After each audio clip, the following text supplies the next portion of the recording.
नमस्कार। हर कहानी कुछ कहती है। आज की कहानी क्या कहती है तो चलिए सुनते हैं। राजस्थानी लोक कथा चोर और राजा। किसी जमाने में एक चोर था। वह बड़ा ही चतुर था। लोगों का कहना था कि वह आदमी की आंखों का काजल तक उड़ा सकता था। एक दिन उस चोर ने सोचा कि जब तक वह राजधानी नहीं जाएगा और अपना कर्तव्य नहीं दिखाएगा तब तक चोरों के बीच उसकी धाक नहीं जमेगी। यह सोचकर वह राजधानी की ओर रवाना हुआ और वहां पहुंचकर उसने यह देखने के लिए नगर का चक्कर लगाया कि कहां क्या कर सकता है। उसने तय किया कि राजा के महल से अपना काम शुरू करेगा। राजा ने रात दिन महल की रखवाली के लिए बहुत से सिपाही तैनात कर रखे थे। बिना पकड़े गए परिंदा भी महल में नहीं घुस सकता था। महल में बहुत बड़ी घड़ी लगी थी जो दिन रात का समय बताने के लिए घंटे बजाती रहती थी। चोर ने लोहे की कुछ कीलें इकट्ठी की और रात को घड़ी ने 12 बजाए तो घंटे की हर आवाज के साथ वह महल की दीवार में एक एक कील ठोकता गया। इस तरह बिना शोर किए उसने दीवार में 12 कीलें लगा दी। फिर उन्हें पकड़ पकड़ कर वह ऊपर चढ़ गया और महल में दाखिल हो गया। इसके बाद वह खजाने में गया और वहां से बहुत से हीरे चुरा लाया। अगले दिन जब चोरी का पता लगा तो मंत्रियों ने राजा को इसकी खबर दी। राजा बड़ा हैरान और नाराज हुआ। उसने मंत्रियों को आज्ञा दी कि शहर की सड़कों पर गश्त करने के लिए सिपाहियों की संख्या दूनी कर दी जाए और अगर रात के समय किसी को भी घूमते हुए पाया जाए तो उसे चोर समझकर गिरफ्तार कर लिया जाए। जिस समय दरबार में यह ऐलान हो रहा था कि एक नागरिक के भेष में चोर मौजूद था, उसे सारी योजना की एक एक बात का पता चल गया। उसे फौरन यह भी मालूम हो गया कि कौन से 26 सिपाही शहर में गश्त के लिए चुने गए हैं। वह सफाई से घर गया और साधु का वेश धारण करके उन 26 सिपाहियों की बीवियों से जाकर मिला। उनमें से हर एक इस बात के लिए उत्सुक थी कि उनके पति चोर को पकड़े और राजा से इनाम लें। एक एक करके चोर उन सबके पास गया और उनके हाथ देखकर बताया कि वो रात उनके लिए बड़ी शुभ है। उनके पति की पोशाक में चोर उनके घर आएगा, लेकिन देखो चोर को अपने घर के अंदर मत आने देना, नहीं तो वह तुम्हें दबा लेगा। घर के सारे दरवाजे बंद कर लेना और भले ही वह पति की आवाज में बोलता सुनाई दे उसके ऊपर जलता कोयला फेंकना। इसका नतीजा यह होगा कि चोर पकड़ में आ जाएगा। सारी स्त्रियां रात को चोर के आगमन के लिए तैयार हो गई। अपने पतियों को उन्होंने इसकी जानकारी नहीं दी। इस बीच पति अपनी गश्त पर चले गए और सवेरे 4 बजे तक पहरा देते रहे। हालांकि अभी अंधेरा था, लेकिन उन्हें उस समय तक इधर उधर कोई भी दिखाई नहीं दिया। तो उन्होंने सोचा कि उस रात को चोर नहीं आएगा। यह सोचकर उन्होंने अपने घर चले जाने का फैसला किया। ज्यों ही वे घर पहुंचे, स्त्रियों को संदेह हुआ और उन्होंने चोर की बताई कार्रवाई शुरू कर दी। फल यह हुआ कि सिपाही जल गए और बड़ी मुश्किल से अपनी स्त्रियों को विश्वास दिला पाए कि वे ही उनके असली पति हैं और उनके लिए दरवाजा खोल दिया जाए। सारे पतियों के जल जाने के कारण उन्हें अस्पताल ले जाया गया। दूसरे दिन राजा दरबार में आया तो उसे सारा हाल सुनाया गया। सुनकर राजा बहुत चिंतित हुआ और उसने कोतवाल को आदेश दिया कि वह स्वयं जाकर चोर को पकड़े। उस रात कोतवाल ने तैयार होकर शहर का पहरा देना शुरू किया। जब वह एक गली में जा रहा था तो चोर ने जवाब दिया, मैं चोर हूँ। कोतवाल समझा कि लड़की उसके साथ मजाक कर रही है। उसने कहा, मजाक छोड़ो और अगर तुम चोर हो तो मेरे साथ आओ, मैं तुम्हें काट में डाल दूंगा। चोर बोला, ठीक है, इससे मेरा क्या बिगड़ेगा। और वह कोतवाल के साथ काट डालने की जगह पर पहुंचा। वहां जाकर चोर ने कहा, कोतवाल साहब, इस काट को आप इस्तेमाल कैसे किया करते हैं? मेहरबानी करके मुझे समझा दीजिए। कोतवाल ने कहा, तुम्हारा क्या भरोसा, मैं तुम्हें बताऊं और तुम भाग जाओ तो? चोर बोला, आपके बिना कहे मैंने अपने आप को आपके हवाले कर दिया है, मैं भाग क्यों जाऊंगा? कोतवाल उसे यह दिखाने के लिए राजी हो गया कि काट कैसे डाला जाता है। जे ही उसने अपने हाथ पैर उसमें डाले कि चोर ने झट चाबी घुमाकर काठ का ताला बंद कर दिया और कोतवाल को राम राम करके चल दिया। जाड़े की रात थी। दिन निकलते निकलते कोतवाल मारे सर्दी के अधमरा हो गया। सवेरे जब सिपाही बाहर आने लगे तो उन्होंने देखा कि कोतवाल काट में फंसे पड़े हैं। उन्होंने उनको उसमें से निकाला और अस्पताल ले गए। अगले दिन जब दरबार लगा तो राजा को रात का सारा किस्सा सुनाया गया। राजा इतना हैरान हुआ कि उसने उस रात चोर की निगरानी स्वयं करने का निश्चय किया। चोर उस समय दरबार में मौजूद था और सारी बातों को सुन रहा था। रात होने पर उसने साधु का भेष बनाया और नगर के सिरे पर एक पेड़ के नीचे धूनी जलाकर बैठ गया। राजा ने गश्त शुरू की और 2 बार साधु के सामने से गुजरा। तीसरी बार जब वह उधर आया तो उसने साधु से पूछा कि क्या इधर से किसी अजनबी आदमी को आते जाते उसने देखा है। साधु ने जवाब दिया कि वह तो अपने ध्यान में लगा है, अगर उसके पास से कोई निकला भी होगा तो उसे पता नहीं। यदि आप चाहें तो मेरे पास बैठ जाइए और देखते रहिए कि कोई आता जाता है या नहीं। यह सुनकर राजा के दिमाग में एक बात आई और उसने फौरन तय किया कि साधु उसकी पोशाक पहनकर शहर का चक्कर लगाए और वह साधु के कपड़े पहनकर वहां चोर की तलाश में बैठे। आपस में काफी बहस मुबाहिसे और 2-3 बार इनकार करने के बाद आखिर चोर राजा की बात मानने को राजी हो गया और उन्होंने आपस में कपड़े बदल लिए। चोर तत्काल राजा के घोड़े पर सवार होकर महल में पहुंचा और राजा के सोने के कमरे में जाकर आराम से सो गया। बेचारा राजा साधु बना चोर को पकड़ने के लिए इंतजार करता रहा। सवेरे के कोई 4 बजने आए। राजा ने देखा कि ना तो साधु लौटा और कोई आदमी या चोर उस रास्ते से नहीं गुजरा, तो उसने महल में लौट जाने का निश्चय किया। लेकिन जब वह महल के फाटक पर पहुंचा तो संतरियों ने सोचा राजा तो पहले ही आ चुका है, हो ना हो या चोर है जो राजा बनकर महल में घुसना चाहता है। उन्होंने राजा को पकड़ लिया और काल कोठरी में डाल दिया। राजा ने शोर मचाया पर किसी ने भी उसकी बात ना सुनी। दिन का उजाला होने पर काल कोठरी का पहरा देने वाले संतरी ने राजा का चेहरा पहचान लिया और मारे डर के थरथर कांपने लगा। वह राजा के पैरों पर गिर पड़ा। राजा ने सारे सिपाहियों को बुलाया और महल में गया। उधर चोर जो रात भर राजा के रूप में महल में सोया था, सूरज की पहली किरण फूटते ही राजा की पोशाक में और उसी के घोड़े पर रफू चक्कर हो गया। अगले दिन जब राजा अपने दरबार में पहुंचा तो बहुत ही दुखी था। उसने ऐलान किया कि अगर चोर उसके सामने उपस्थित हो जाएगा तो उसे माफ कर दिया जाएगा और उसके खिलाफ कोई कार्रवाई नहीं की जाएगी, बल्कि उसकी चतुराई के लिए उसे इनाम भी मिलेगा। चोर वहां मौजूद था ही फौरन राजा के सामने आ गया और बोला, महाराज मैं ही वह अपराधी हूँ। इसके सबूत में उसने राजा के महल से जो कुछ चुराया था वह सब सामने रख दिया, साथ ही राजा की पोशाक और उसका घोड़ा भी। राजा ने उसे एक गांव इनाम में दिया और वादा कराया कि वह आगे चोरी करना छोड़ देगा। इसके बाद से चोर खूब आनंद से रहने लगा। धन्यवाद। चलिए सुनते हैं राजस्थानी लोक कथा पुतली की कहानी। 4 मित्र थे।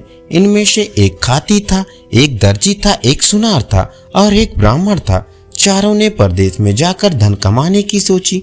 एक दिन ठीक मुहूर्त देखकर अपने गांव से रवाना हो गए। चलते चलते शाम हो गई तो एक कुएं के पास रात गुजारने के लिए ठहर गए। सबने भोजन किया और फिर सोने की तैयारी करने लगे। सुनार के पास सोना था, इसलिए उसने कहा, भाइयों सबका एक साथ सो जाना ठीक नहीं होगा। दर्जी ने कहा, हाँ भाई ठीक कहते हो, हमको बारी बारी से पहरे पर जागना चाहिए। ब्राह्मण ने सबके पहरे का समय निश्चित किया। पहरे पर सबसे पहले खाती की बारी आई। वह जागने का प्रयत्न करने लगा, किंतु थकावट के कारण उसको नींद आने लगी। उसने सोचा कुछ काम करना चाहिए। खाती ने एक लकड़ी का टुकड़ा लिया, औजार निकाले और पुतली बनाने लगा। अपना पहरा खत्म होते होते उसने लकड़ी की एक सुंदर पुतली बना ली और फिर दर्जी को जगा कर सो गया। दर्जी ने देखा पुतली तो बहुत सुंदर बनी है, उसने रंग बिरंगे कपड़े निकाले, पुतली का नाप लिया और फिर सीने लगा। अपने पहरे के समय में उसने पुतली के लिए अच्छी सी चोली और घेरदार घाघरा तैयार कर लिया। साड़ी के नाप की चुंदड़ी का कपड़ा लिया और पुतली को सभी कपड़े पहना उड़ाकर खड़ी कर दिया। फिर आधी रात के बाद सुनार की बारी आई। वह सोना निकालकर गहने बनाने लगा। धीरे धीरे उसने बोरला, झेला, कर्णफूल, नथ, हंसली, हार, चूड़ियां, पायल सभी गहने बना लिए और पुतली को पहना दिया। पुतली गहने कपड़ों में बहुत सुंदर दिखने लगी। अंत में ब्राह्मण की बारी आई। वह पुतली को देखकर विचार में पड़ गया। उसने सोचा, इस पुतली को अपने मंत्र बल से जीवित करना चाहिए। वह मंत्र बोलता हुआ उस पर जल छिड़कने लगा। सुबह होते होते पुतली जीवित होकर जवान लड़की बन गई। सवेरा होते ही सभी जाग गए और सुंदर लड़की को अपने पास देखकर आश्चर्य करने लगे। ब्राह्मण ने कहा, इसको मैंने मंत्र बल से जीवित किया है, इसलिए मैं ही इसके साथ विवाह करूंगा। खाती बोला, वाह जी, यह कैसे हो सकता है? पुतली तो मैंने बनाई थी। दर्जी बोला, इसके लिए मैंने ही कपड़े तैयार किए हैं, इसके साथ तो मैं ही विवाह करूंगा। सुनार ने कहा, भाइयों, मैंने हजारों रुपयों का सोना खर्च करके इसके लिए गहने बनाया है। अब कैसे हो सकता है कि यह दूसरे के घर चली जाए? इतने में गांव के कई लोग भी जाग कर अपने काम धंधे के लिए कुएं पर आ गए। चारों को लड़ते झगड़ते देखकर गांव वालों में से एक समझदार बूढ़ा बोला, भाई क्यों लड़ते हो? पूरा मामला मुझे समझाओ। चारों ने बारी बारी से अपने बयान दिए और लड़की के साथ विवाह करने का अपना अधिकार बताया। बूढ़े ने सबकी बातें समझकर कहा, खाती ने पुतली बनाई और ब्राह्मण ने इसको जीवित किया, इसलिए दोनों इसके बाप हैं। दोनों में से किसी का भी विवाह इस लड़की के साथ नहीं हो सकता। रही बात दर्जी की, इसने कपड़े तैयार किए हैं, ये काम मामा का होता है। विवाह पर मामा मायरे के रूप में कपड़े लाता है और विवाह करने वाला व्यक्ति गहने लाता है। गहने पहनाने वाला सुनार है, वही इस लड़की से विवाह कर सकता है। सबको यह न्याय स्वीकार करना पड़ा। सुनार उस लड़की से विवाह कर अपने घर लौट आया और दोनों सुखी से रहने लगे। धन्यवाद। चलिए सुनते हैं राजस्थानी लोक कथा बुआ जी की आंखें। प्रद्युमन सिंह नाम का एक राजा था। उसके पास एक हंस था। राजा उसे मोती चुगाया करता और बहुत लाड प्यार से उसका पालन किया करता। वह हंस नित्य प्रति सायंकाल राजा के महल से उड़कर कभी किसी दिशा में और कभी किसी दिशा में थोड़ा चक्कर काट कर आया करता। एक दिन वह हंस उड़ता हुआ दीवान जी की छत पर जा बैठा। उनकी पुत्र वधू गर्भवती थी। उसने सुन रखा था कि गर्भावस्था में यदि किसी स्त्री को हंस का मांस खाने को मिल जाए तो उसकी होने वाली संतान अत्यंत मेधावी, तेजस्वी और भाग्यशाली होती है।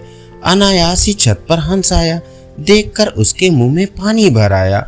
उसने हंस को पकड़ लिया और रसोई घर में ले जाकर उसे पकाकर खा गई। इस बात का पता न उसने अपनी सास को लगने दिया, न ससुर को और न पति को ही, क्योंकि उसे भय था कि अगर राजा को इस बात का सुराग लग गया तो बड़ा अनिष्ट हो जाएगा। उधर जब रात होने पर हंस राजमहल में नहीं पहुंचा तो राजा रानी को बहुत चिंता हुई। उनका मन व्याकुल हो गया। चारों ओर उसकी खोज में आदमी दौड़ाए गए, लेकिन हंस कहीं हो तब मिले ना। राजा ने अड़ोस पड़ोस के शहरों कस्बों में भी सूचना कराई कि अगर कोई हंस का पता लगा सके तो राज्य की ओर से उसे बहुत बड़ा पुरस्कार दिया जाएगा। 10-20 दिन निकल गए, कुछ भी पता नहीं लग सका। चूंकि वह हंस राजा और रानी को बहुत प्रिय था, अतः वे उदास रहने लगे। एक दिन एक कुटनी राजा के पास आई और बोली कि वह हंस का पता लगा सकती है, लेकिन उसे थोड़ा सा समय चाहिए। राजा ने कहा, मेरे राज्य के पंडित, ज्योतिषी, हाकिम, हुक्काम और मेरे इतने सारे गुप्तचरों में कोई भी पता नहीं लगा सका, तुम कैसे पता लगा सकोगी? कुटनी ने कहा, मुझे अपनी योग्यता पर विश्वास है। अगर अन्नदाता का हुक्म हो तो एक बार आकाश के तारे भी तोड़ ले आऊं। आप मुझे थोड़ा सा समय दीजिए और आवश्यक धन दे दीजिए, उसे वापस ला सकूं या नहीं, लेकिन मैं आपको विश्वास दिलाती हूँ कि उसका अता पता अवश्य ले आऊंगी। राजा ने स्वीकार कर लिया और कुटनी अपने उद्देश्य की सिद्धि के लिए चल पड़ी। सबसे पहले कुटनी ने यह पता लगाया कि शहर के धनिक घरों में कौन कौन स्त्री गर्भवती हैं। उसे पता था कि गर्भावस्था में किसी स्त्री को यदि हंस का मांस मिल जाए तो वह बिना खाए नहीं रहेगी। साथ ही यह भी जानती थी कि साधारण घर की कोई स्त्री राजा का हंस पकड़ने का साहस नहीं कर सकती।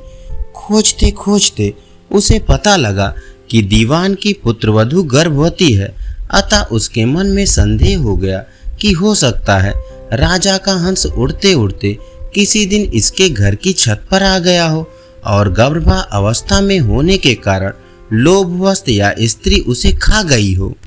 कुटनी ने सोचा किसी भी स्त्री के साथ निकट मैत्री करने के लिए उसके पीहर के हालचाल जानना आवश्यक है। इसलिए कुटनी उसके पीहर के गांव पहुंची। वहां जाकर उसने पीहर वालों से सारे लोगों के नाम धाम तथा उनके घर में बीती हुई खास खास पुरानी घटनाओं की जानकारी ली। उसे पता लगा कि दीवान जी की पुत्र वधू की बुआ छोटी उम्र में ही किसी साधु के साथ चली गई थी और आज तक लौट कर नहीं आई है। उसने सोचा अब दीवान जी के घर जाकर उनकी पुत्र वधू की बुआ बनकर भेद लेने का अच्छा अस्त्र अपने हाथ आ गया है। वह दीवान जी के घर गई, उनकी पुत्रवधू के साथ बहुत स्नेह ममत्व की बातें करने लगी और बोली, बेटी मैं तेरी बुआ हूँ, हम दोनों आज पहली बार मिले हैं। तुम जानती ही हो कि मैं बहुत पहले घर छोड़कर एक साधु के साथ चली गई थी। हाल ही में घर लौट कर आई और भाई से मिली तो उसने बताया कि तुम यहाँ ब्याही गई हो और तुम्हारे ससुर राज्य के दीवान हैं। यह जानकर मन में तुमसे मिलने की बहुत उत्कंठा हुई तो यहाँ चली आई। तुम्हें देखकर मेरे मन में बहुत ही हर्ष हुआ। भगवान तुम्हें सुखी रखे और तुम्हारी कोख से एक क्रांतिवान तेजस्वी पुत्र पैदा हो। मैं परसों वापस जा रही हूँ और तुम्हारे लड़का होने के बाद भाई भाभी को साथ लेकर बच्चे को देखने और उसका लाड़चाव करने यहाँ आऊंगी। दीवान की पुत्र वधू ने अपने भोलेपन के कारण उसकी बातों का विश्वास कर लिया और बोली, बुआ जी आप आई हैं तो 10-20 दिन यहाँ रहिए, जाने की इतनी जल्दी भी क्या पड़ी है। बुआ बनी हुई कुटनी को और क्या चाहिए था, उसने वहाँ रहना स्वीकार कर लिया। थोड़ी ही दिनों में बुआ भतीजी खूब हिल मिल गई। एक दिन बातों ही बातों में बुआ जी ने कहा, बेटी गर्भावस्था में किसी स्त्री को अगर हंस का मांस खाने को मिल जाए तो बहुत अच्छा परिणाम निकलता है। उसके प्रभाव से होने वाली संतान बहुत ही तेजस्वी और कांतिवान होती है। किंतु हंस तो मानसरोवर छोड़कर और कहीं होते नहीं, इसलिए यह काम पार पड़े तो कैसे पड़े। यह सुनकर उसने अपने हंस खाने की बात बुआ जी को सहज भाव से बता दी। सुनकर बुआ ने कहा, बेटी यह अचरज की बात है कि तुम्हारे यहाँ राजा के पास हंस था। तुमने जो कुछ किया वह बहुत अच्छा किया, किंतु तुम्हें किसी के सामने इस घटना का जिक्र नहीं करना चाहिए, मेरे सामने भी नहीं करना था। लेकिन खैर मुझसे कही हुई बात तो कहीं जाने वाली नहीं है, इसलिए जिक्र कर दिया तो भी कोई बात नहीं। कुछ दिन और बीत गए, तब कुटनी ने कहा, बेटी अगर भगवान के सामने तुम हंस खाने की बात स्वीकार कर लो तो हंस की हत्या का पाप तो सिर से उतर ही जाएगा, सुपरिणाम भी द्विगुणित होगा। मंदिर के पुजारी से कहकर मैं ऐसी व्यवस्था कर दूंगी कि जिस वक्त तुम वहां जाकर सारी घटना बताकर अपराध स्वीकार करो, उस वक्त पुजारी भी वहां नहीं रहे तथा और कोई भी न रहे, हम दो ही वहां रहें। उसने ऐसा करना स्वीकार कर लिया। कुटनी लुक छिप कर राजा के पास पहुंची और बोली, आपसे वायदा किया था उसके अनुसार हंस का अता पता लगा लाई हूँ। ऐसा कहकर उसने सारी घटना राजा को बताई। राजा ने कहा, इसका प्रमाण क्या है। वह बोली, फला दिन आप मंदिर में आ जाएं और हंस खाने वाली स्त्री की स्वीकारोक्ति स्वयं अपने कानों से सुन लें। राजा ने ऐसा करने की हाँ भर ली। नियत दिन समय के कुछ पहले पूर्व योजना के अनुसार कुटनी ने राजा को एक जरा ऊंचे स्थान पर रखे हुए एक बड़े से ढोल में छिपा दिया और बुआ भतीजी मंदिर में पहुंची। मंदिर का पट खुला था। पुजारी या और कोई दूसरा व्यक्ति वहां नहीं था। अब बुआ जी ने शुरू किया, हाँ तो बेटी क्या बात हुई थी उस दिन? दीवान की पुत्रवधू ने घटना आरंभ की। वह थोड़ी सी घटना ही कह पाई थी कि कुटनी ने सोचा राजा ध्यान पूर्वक सुन तो रहा है ना, इसलिए वह ढोल की तरफ इशारा करके बोली, ढोल रे ढोल, सुन रे बहू के बोल। उसका इतना कहना था कि भतीजी का माथा ठनका। उसे वहम हो गया कि हो ना हो दाल में कुछ काला है। मालूम होता है मैं तो ठगी गई हूँ। वह चुप हो गई। बुआ बोली, हाँ तो बेटी आगे क्या हुआ? इस पर भतीजी बोली, इसके बाद तो बुआ जी मेरी आंखें खुल गई, सपना टूट गया। ज्यों ही भतीजी की आंख खुली तो ही बुआ जी की आंखें भी खुली की खुली रह गई। उसके पांव तो भतीजी से भी भारी हो गए और उसके लिए उठकर खड़े होना भी मुश्किल हो गया। धन्यवाद। चलिए सुनते हैं राजस्थानी लोक कथा असली स्वर्ग। गोपाल बहुत आलसी व्यक्ति था। घर वाले भी उसकी इस आदत से परेशान थे। वह हमेशा से ही चाहता था कि उसे एक ऐसा जीवन मिले जिसमें वह दिन भर सोए और जो चीज चाहे उसे बिस्तर पर ही मुहैया हो जाए, लेकिन ऐसा कभी नहीं हुआ। एक दिन उसकी मृत्यु हो गई। मृत्यु के बाद वह स्वर्ग में पहुंच गया, जो उसकी कल्पना से भी सुंदर था। गोपाल सोचने लगा, काश मैं इस सुंदर स्थान पर पहले आ गया होता। बेकार में धरती पर रहकर काम करना पड़ता था। खैर अब मैं आराम की जिंदगी जीऊंगा। वह यह सब सोच ही रहा था कि एक देवदूत उसके पास आया और हीरे जवाहरात जड़े बिस्तर की ओर इशारा करते हुए बोला, आप इस पर आराम करें, आपको जो कुछ भी चाहिए होगा बिस्तर पर ही मिल जाएगा। यह सुनकर गोपाल बहुत खुश हुआ। अब वह दिन रात खूब सोता, उसे जो चाहिए होता बिस्तर पर मंगवा लेता। कुछ दिन इसी तरह चलता रहा, लेकिन अब वह उकताने लगा था। उसे न दिन में चैन था न रात में नींद। जैसे ही वह बिस्तर से उठने लगता, दास दासी उसे रोक देते। इस तरह कई महीने बीत गए। गोपाल को आराम की जिंदगी बोझ लगने लगी। स्वर्ग उसे बेचैन करने लगा। वह कुछ काम करके अपना दिन बिताना चाहता था। एक दिन वह देवदूत के पास गया और उससे बोला, मैं जो कुछ करना चाहता था वो सब करके देख चुका हूँ। अब तो मुझे नींद भी नहीं आती। मैं कुछ काम करना चाहता हूँ, क्या मुझे कुछ काम मिलेगा? आपको यहाँ आराम करने के लिए लाया गया है। यही तो आपके जीवन का सपना था। माफ कीजिए, मैं आपको कोई काम नहीं दे सकता। देवदूत बोला।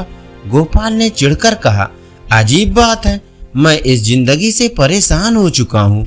मैं इस तरह अपना वक्त नहीं गुजार सकता। इससे अच्छा तो आप मुझे नरक में भेज दीजिए। देवदूत ने धीमे स्वर में कहा, आपको क्या लगता है आप कहाँ हैं, स्वर्ग में या नरक में? मैं कुछ समझा नहीं। गोपाल ने कहा। देवदूत बोला, असली स्वर्ग वही होता है जहाँ मनुष्य दिन रात मेहनत करके अपने परिवार का पालन पोषण करता है, उनके साथ आनंद के पल बिताता है और जो सुख सुविधाएं मिलती है उन्हीं में खुश रहता है। लेकिन आपने कभी ऐसा नहीं किया। आप तो हमेशा आराम करने की ही सोचते रहे। जब आप धरती पर थे तब आराम करना चाहते थे। अब आपको आराम मिल रहा है तो काम करना चाहते हैं। स्वर्ग के आनंद से उकताने लगे हैं। गोपाल बोला, शायद अब मुझे समझ आ गया है कि मनुष्य को काम के समय काम और आराम के समय आराम करना चाहिए। दोनों में से एक भी चीज ज्यादा हो जाए तो जीवन में नीरसता आ जाती है।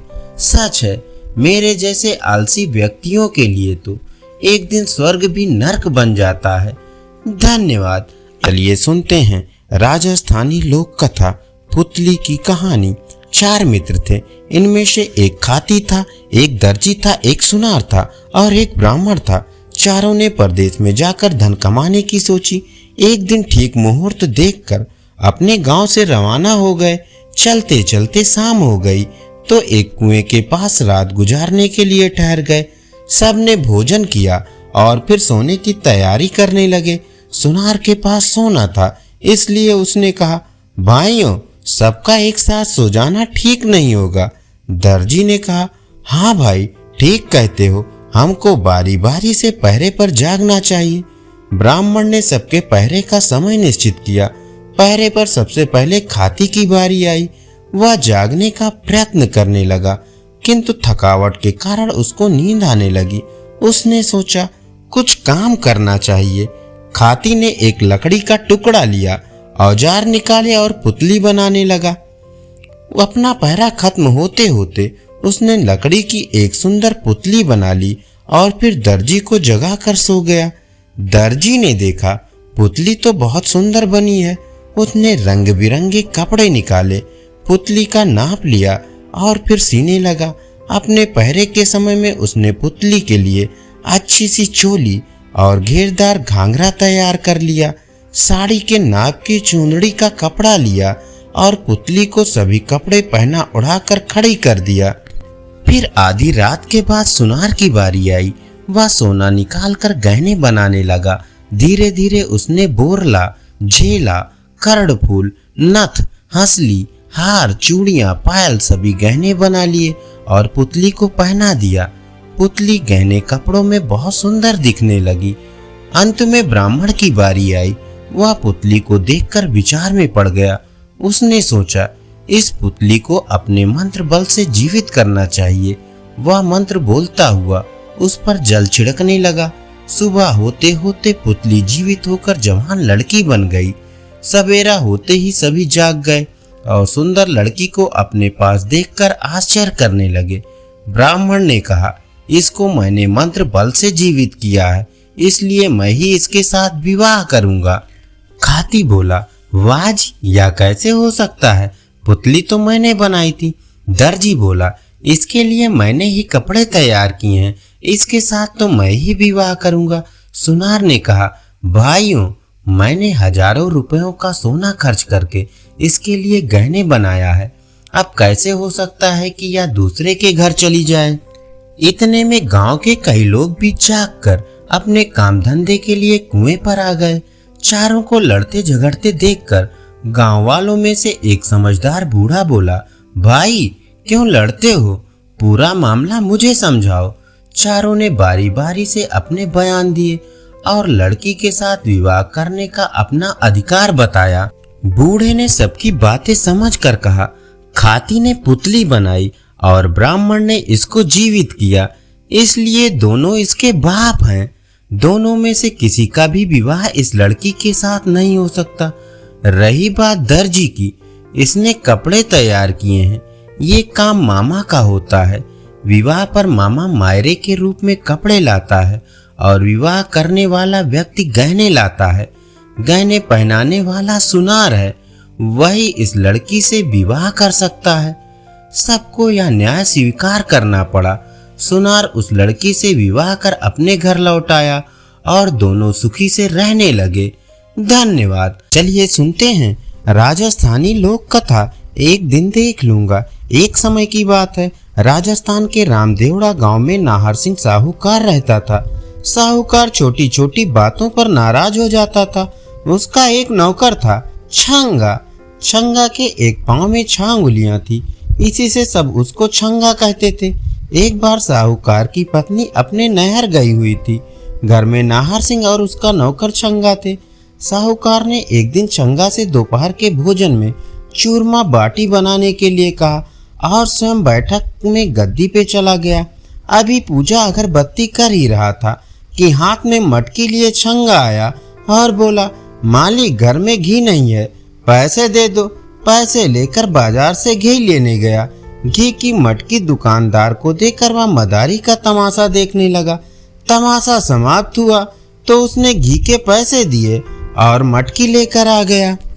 साहूकार ने छंगा को आते देखा तो पूछा, घी ले आया? इधर ला, जरा चक्कर देखूं तो कैसा है। साहूकार ने घी निकालने के लिए उंगली हंडिया में डाली। ये क्या, ऊपर ऊपर घी था, नीचे दही भरा था।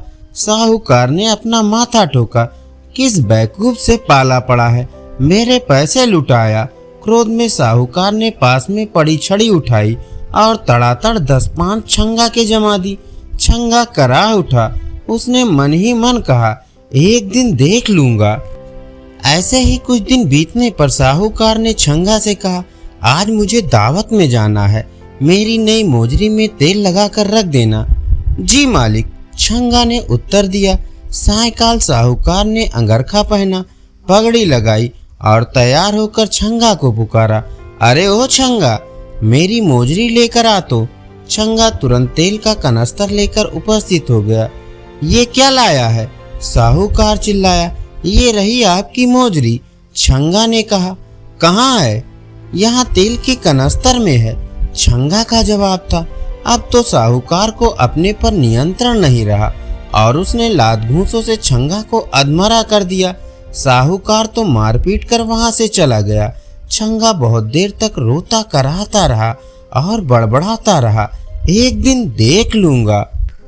कुछ दिन बाद साहूकार ने छंगा से कहा, मुझे तेरी मालकिन को लिवाने अपनी ससुराल जाना है, तुझे भी मेरे साथ चलना है। ससुराल ले जाने के लिए घेवर और मिश्री मावा ले आना, रास्ते के लिए कचौड़ी रख लेना, ऊँट को खरैरा कर देना। यहाँ से सवेरे सवेरे निकल लेंगे। अगले दिन उंगलियों में चमचमाती अंगूठी, गले में सतलड़ा हार, सुनहरा अंगरखा, चरमर नई मोजरी पहने साहूकार सज-धज कर ऊँट पर सवार हो गया। मालिक, आपकी अंगूठियां तो खूब चमक रही हैं। हाँ, शुद्ध सोने की बनी है। सुनहरी चमक वाली चीजें बहुत कीमती होती हैं, साहूकार ने गर्वपूर्वक कहा। सूरज आसमान में ऊपर चढ़ाया था। साहूकार ऊंट पर सवार आगे था, पीछे पीछे छंगा सामान उठाए पैदल चल रहा था। साहूकार के आभूषणों की चमक से रास्ते की रेत बार बार चमक उठती थी। छंगा को साहूकार की बात याद आई। चमकने वाली सुनहरी चीजें कीमती होती हैं। उसने रास्ते की चमकती रेत मुट्ठी में भर भर कर खाने व मिठाई के थैले में डाल ली। रास्ते में एक बगीचे में कुएं के निकट साहूकार ने ऊंट रोका। छंगा ने पानी भरा। साहूकार ने चबूतरे पर बैठकर मुंह हाथ धोए और छंगा से खाना निकालने को कहा।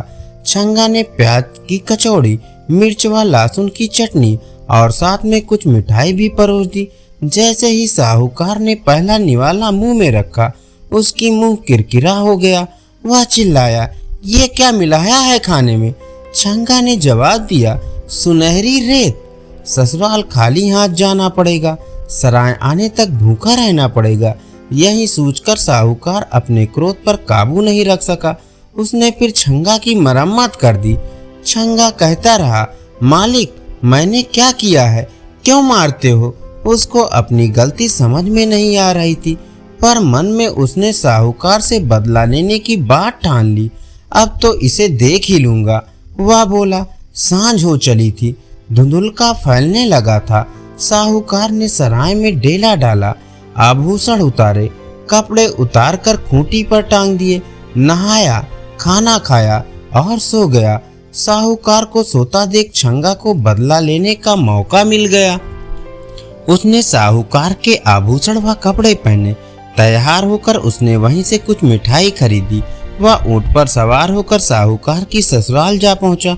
वहां जाकर कहा, मैं तुम्हारे जवाई का मित्र हूँ। तुम्हारा जवाई पागल हो गया है और बिना बताए घर से निकल पड़ा। मैं उसे ढूंढने निकला था, 2 कोस दूर एक सराय में पड़ा है।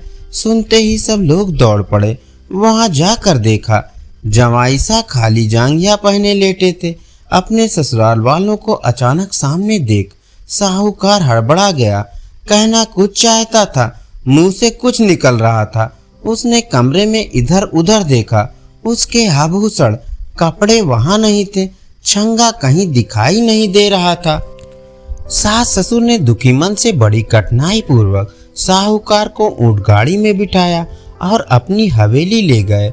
वहां पर दूसरे कपड़े पहनाने लगे तो वह चिल्लाने लगा, मुझे नहीं पहनने ये कपड़े, मैं ऐसे ही रहूंगा। जबरदस्ती गले में कुर्ता पहनाया गया। तभी सामने से उसके कपड़ों में सजा धजा छंगा आया। उसे देखकर साहूकार गालियां बकने लगा। छंगा हंसते हुए हवेली से बाहर निकला। तो पीछे पीछे साहूकार भागा। उसके पीछे बाकी लोग भी भागे।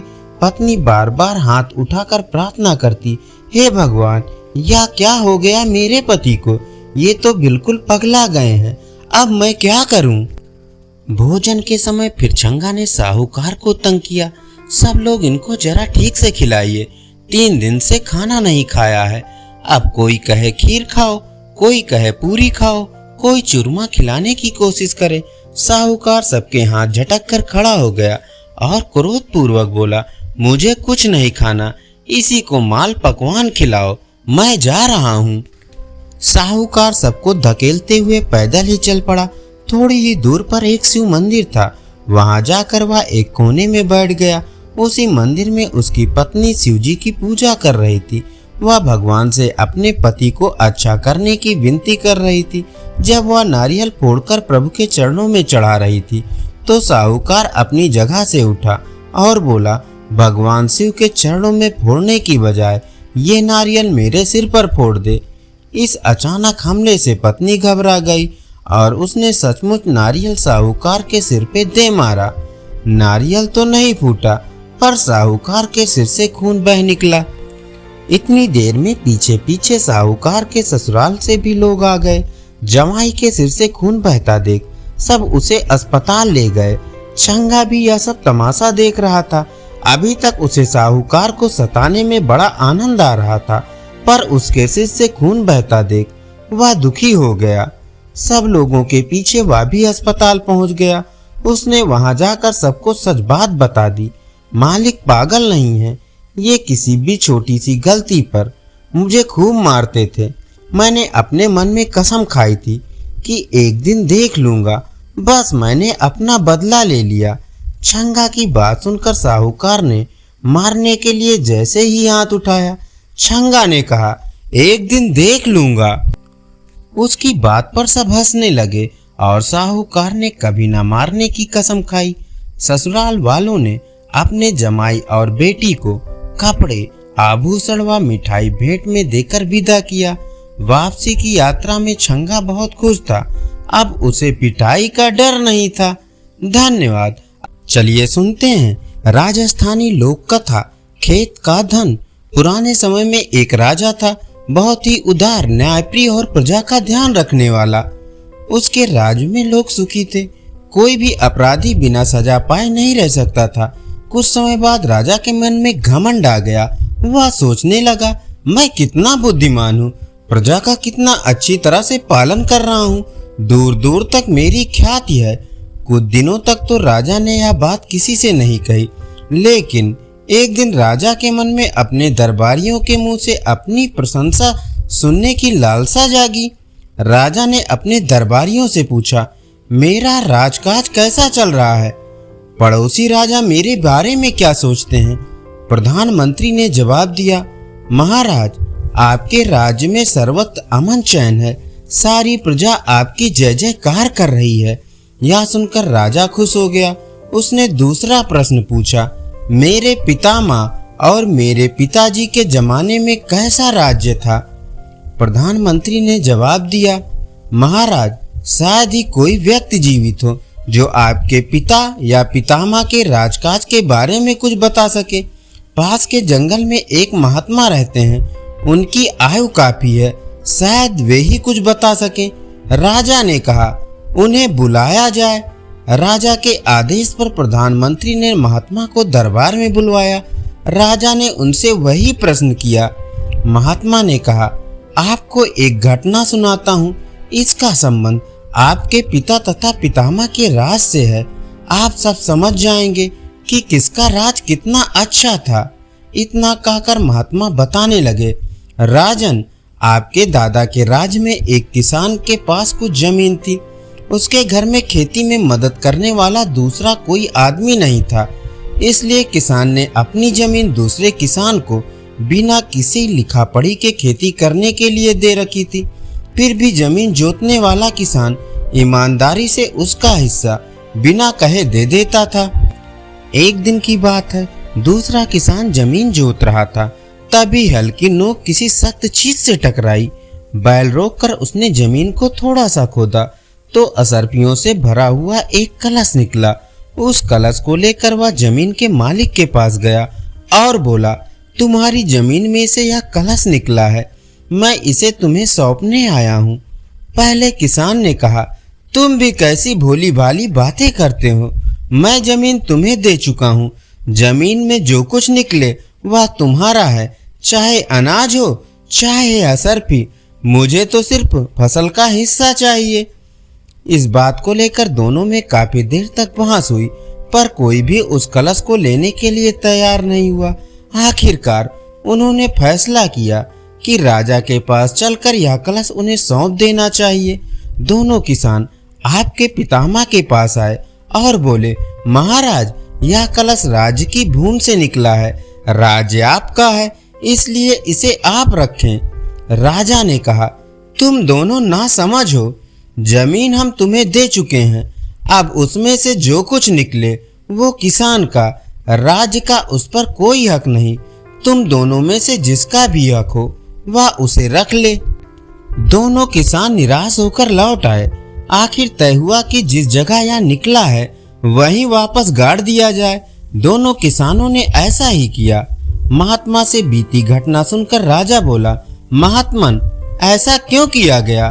धन का सदुपयोग हो सकता था, पाठशाला खुलवाई जा सकती थी, अस्पताल बनवाए जा सकते थे, गरीब लोगों को जीवन निर्वाह के लिए मदद दी जा सकती थी। महात्मा मुस्कुराए, बोले, राजन, उन दिनों विद्या या चिकित्सा मोल नहीं मिलती थी, दान लेना भी बुरा समझा जाता था, सभी अपने अपने परिश्रम की कमाई खाते थे। ये सुनकर राजा चुप हो गया। महात्मा ने कथा फिर आगे बढ़ाई, समय की गति को कौन रोक सकता है? एक दिन आपके पितामह का देहांत हो गया। आपके पिताजी गद्दी पर बैठे, साथ ही वे दोनों किसान भी स्वर्ग सिधार गए। दोनों किसानों के लड़के बड़े हुए। इसी बीच आदमी में भी थोड़ा थोड़ा अंतर आ गया। जो किसान जमीन का मालिक था, उसके लड़के ने मन में सोचा, पिताजी को जो कलश देने के लिए किसान आया था वह ठीक ही आया था। जमीन उसे खेती करने के लिए दी गई थी। जमीन के भीतर का धन तो पिताजी का ही था। पिताजी ने वह धन लेने से इनकार करके बड़ी भूल की। ये सोचकर वह खेती करने वाले किसान के पुत्र के पास गया। बोला, भैया, जो कलश तुम्हारे पिताजी मेरे पिताजी को देने आए थे वो बात ठीक ही थी। जमीन तो तुम्हें खेती करने के लिए दी गई थी, अतः मेरे पिताजी ने बेकार ही उस धन को लेने से इनकार कर भूल की। आज मैं उस भूल को सुधारने आया हूँ। खेती करने वाले किसान के लड़के के मन में भी लोभ आ चुका था। बोला, मेरे पिताजी कितने नासमझ थे, खेत में निकला हुआ धन दूसरों को देने गए थे। जब जमीन को वह जोतते थे तो उसमें चाहे जो निकले वह उनका ही हुआ। अगर कलश की जगह सांप निकलता और मेरे पिताजी को काट लेता तो मृत्यु उनकी ही होती। भूल तुम्हारे पिता ने नहीं, मेरे पिता ने की। दूसरे किसान का लड़का असरफियों का वह कलश चुपचाप जमीन में से निकाल लाया। कुछ धन उसने गांव के बड़े लोगों को बांटकर अपनी ओर मिला लिया, फिर सुख से रहने लगा। कुछ देर रुककर महात्मा ने कहा, राजन, वह तो हुई दो किसानों की बात, इधर आपके पिता के मन में भी लोभ समाया। सोचने लगे कि जमीन के भीतर का धन तो राज का ही होता है, वह किसान का कैसे हुआ। यह सोचकर आपके पिताजी ने सिपाही भेजकर किसान के पुत्र से कलश मंगवाया। किसान ने साफ मना कर दिया। कहा, राजा तो जमीन दे चुका है, उसमें जो कुछ निकले वह जमीन जोतने वाले का है। राजा जी चाहे तो मैं 10-20 आदमियों को लेकर हाजिर हो सकता हूँ, वे मेरी बात का समर्थन कर देंगे। ये आदमी वही थे जिन्हें वह धन देकर अपने पक्ष में कर चुका था। सिपाही ने वापस आकर राजा को सारी बात कही तो वे भी चुप हो गए। समय बीतता गया। समय आने पर आपके पिताजी स्वर्गवासी हो गए और उन दोनों किसान के बेटे भी। अब आया आपका राज्य। हर बात के कायदे कानून बन गए। अदालतें और पुलिस थाने खड़े हो गए। मुकदमा लड़ने के लिए वकील बैरिस्टर भी पढ़ लिख कर तैयार हो गए। उन दोनों किसानों के बेटों में भी उस स्वर्ण कलश को लेकर वाद विवाद खड़ा हो गया। अदालत में मामला गया तो दोनों किसानों को सजा हो गई। कलश राज की संपत्ति बन गया। पिछले वर्ष ही यह फैसला किया है आपकी अदालत ने। अब राजन, हालत यह है कि वो असरफियों वाला कलश तो आपके खजाने में है और वे दोनों किसान आपकी जेल में, क्योंकि आप जैसे न्यायप्रिय राजा के राज्य में कोई अपराध करके सजा से कैसे बच सकता है। घटना मैंने सुना दी, अब आप स्वयं फैसला कर लें, राज किसका अच्छा था। ये सुनकर राजा का सिर नीचा हो गया। धन्यवाद। अभी आप सुन रहे थे राजस्थानी लोक कथा खेत का धन।